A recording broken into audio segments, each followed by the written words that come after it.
sorry banget kita akan ngomong bahwa UMR cukup gak? Cukup mungkin kalau hidup sendiri. Kalau punya istri, punya anak, ya sorry to say, gak mungkin cukup. Maka kalau ketika ngomongin earnings power yang harus kita lakukan apa? Yang pertama, side hustle. Udah gak ada jalan lain. Kenapa? Karena aku punya karyawan, kan sekarang aku punya karyawan sekitar 30 orang gitu ya. Nah itu aku, ada loh yang aku gaji misalnya sebulan itu 7,5. Tapi ternyata total pendapatan bulan itu dia bisa 18 sampai 20. Wow. Dari mana? Side hustle. Side hustle. Side hustle dari mana? Sesimpel aku punya karyawan videografer YouTube. Nah, kan punya channel YouTube ya. Aku gaji dia, katakanlah kita asumsi nih angka 7,5 sampai 8 gitu ya. Wah, kok dia ujung-ujungnya bisa sebulan 18 sampai 20.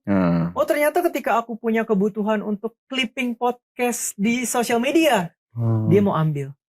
Oh, ternyata kalau aku ada kebutuhan kerja sama-sama brand, aku aja kok yang nanti datang syuting.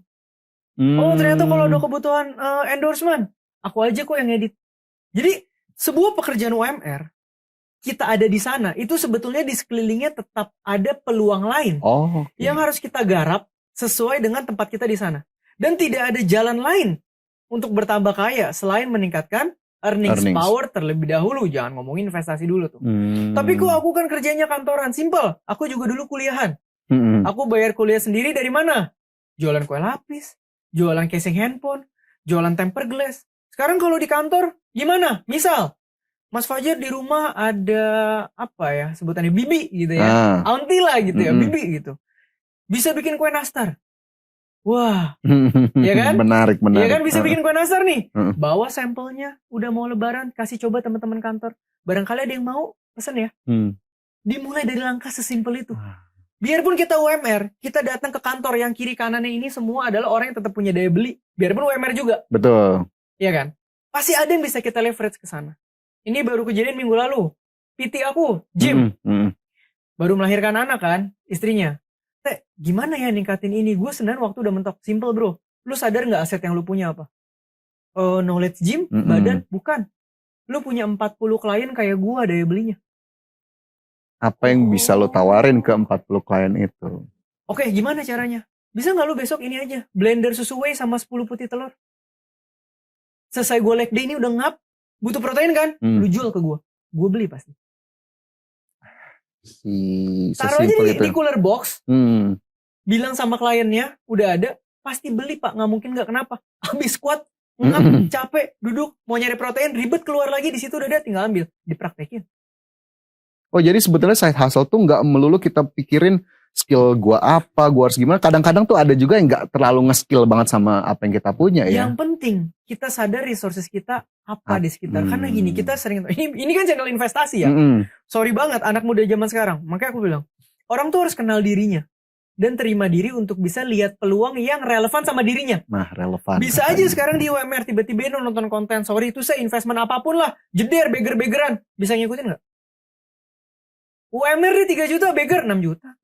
Begerin lagi aja 5 kali lipat, baru bakal beli motor. Setahun bisa beger 6 kali. Belum tentu. Tapi beger akan sangat membantu orang-orang yang cash flow-nya sudah terpenuhi dan punya pondasi keuangan. Betul. Karena gamenya beda. Nah maka kalau tadi pertanyaanmu UMR, matanya ini loh kita harus dipakai. Ini kiri kanan kita pada apa ya? Oh kok aku punya temen di kantor sekitaran ini ya, doyan banget ngopi. Gue belajar nih bikin kopi. Di bawah berapa? 20.000. PO aja sama gue 15.000. Gue bawa besok lu gak usah turun. Udah sampai tuh ya di meja gitu ya. Sampai meja. Menarik. Uang itu. Ya hidup kan begitu. Betul. Menurut gue sampai range 20 per bulan sampai 25 masih sangat possible dengan side hustle. Oke. Tadi kayak baru 1. Ada 3 tuh tadi. Ya, itu baru ngomongin earnings power kan? Earnings power. Oke. Ketika selesai masalah side hustle, earnings power kita meningkat. Kita kan selalu ngomongin finansial tuh ngomongin kebiasaan. Menurut gue financial management tuh bukan ilmu, kebiasaan. Karena 1 juta orang tahu duit harus diatur. Berapa yang benar-benar ngatur? Cuma tahu teorinya aja. Iya, sorry banget semua orang artis. Earning power gede, jer begitu dapat rumah upgrade, mobil ganti. Dia tahu nggak duit harus dikelola? Tahu. Begitu action? Nol besar. Nggak bisa ngomong. Yang kedua kita ngomongin kebiasaan. What's next? Setiap kali kita dapat uang, prioritas kita pertama apa? Simple. Bro Fajar kalau bangun tidur pagi ngapain? Handphone. Abis itu biasa pilihannya 2 ya. Kalau nggak mandi, sikat gigi. Betul. Entah mana duluan ya. Itu kan doktrin. Dari dulu ada lagunya kan. Bangun tidur. Ku terus. Mandi. Tidak lupa. Gosok gigi. Nah sama. Gajiku masuk, ku terus. Belanja. Belanja. Tidak lupa kalau ada sisa, ku tabung. Betul. Kita switch sama orang yang baru masuk, ku terus sisihkan. Kalau ada sisa, ku belanja. Income yang sama, beda 3 tahun, kekayaannya segini nih. Kebiasaan. Kita udah gak ada lagi loh yang edukasi. Mas Fajar, kalau baru bangun tidur, jangan lupa ya, harus antara mandi atau gosok gigi. Kagak pakai edukasi lagi tuh, itu badan digerak sendiri. Sama. Yang kedua, pengaturan keuangan itu adalah kebiasaan. Bukan masalah pinter, bukan masalah apa. Orang bisa sampai S3 Finance, tetap duit bisa. Setuju sih. Orang bisa bekerja di banking sangat dalam, tetap invest robot trading. Tetap kena scam, tetap. Kenapa? Kebiasaan. Gitu. Maka tadi yang kedua, kita ngomongin kebiasaan, bangun fondasi finansial. Aku nggak elaborate lebih jauh ya. Dana darurat, proteksi segala macam. Baru ketika cash flow-mu sudah mulai surplus dan kamu terbiasa surplus, artinya kan keuanganmu sehat ya. Fondasi keuangan ada ya. Barulah kita mulai masuk investment. Tapi boleh nggak bangun habit saving sambil investment? Boleh. Kan instrumen gak harus yang high risk dulu.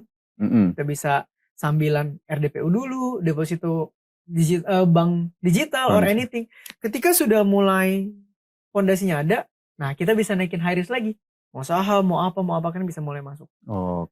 Yang berat sekarang itu yang terjadi adalah saham atau kripto atau anything itu dijadiin game changer kehidupan. I see. Itu bisa nyentil-nyentil sana sini nih, tapi menarik juga gitu ya. Tapi kalau kita lihat soal tadi kebiasaan, investasi, dari apa yang kita tangkap pengelolaan keuangan, sebetulnya Theo suka nemuin mindset yang salah nggak dari anak muda sekarang ini? Yang harus ada kita luruskan nih. Investasi adalah game changer. Betul. Buat siapa? Aku main sama salah satu owner sekuritas. Oke? Ownernya nih, aku tanya, Bapak kok bisa kayak begini? Awalnya apa? Karyawan sekuritas. Bukan karyawan McD. Ngelihat gak ada align-nya?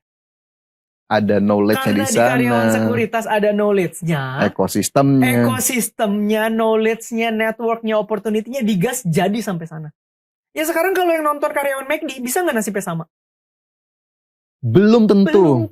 Resource-nya berbeda. Itu yang aku selalu bilang. Mau bilang apa? Wah, ini ada investor sukses banget misalnya segala macam. Ada juga loh orang yang sukses karena pinter, hebat. Tapi ada juga yang bokapnya punya perusahaan TBK. Kenapa? Dia mengerti ekosistem itu dari kecil.